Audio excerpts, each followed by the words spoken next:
ok, todos los haitianos vienen a vivir aquí.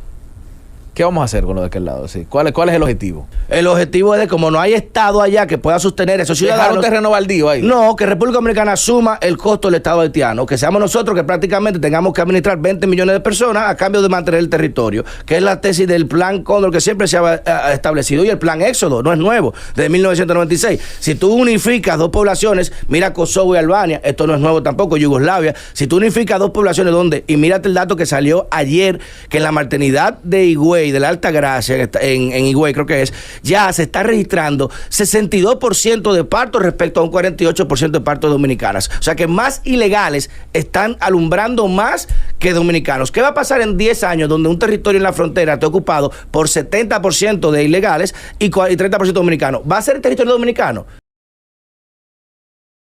Eso se llama minoría étnica en derecho internacional. Automáticamente esa minoría étnica se convierte en mayoría territorial, o sea que ya no corresponde al Estado limítrofe, sino al Estado de la minoría. Albania y Kosovo, búsquenlo ahí, eso no es nuevo, señores. En la historia se ha repetido varias veces. Tú no puedes tener un territorio que si hay...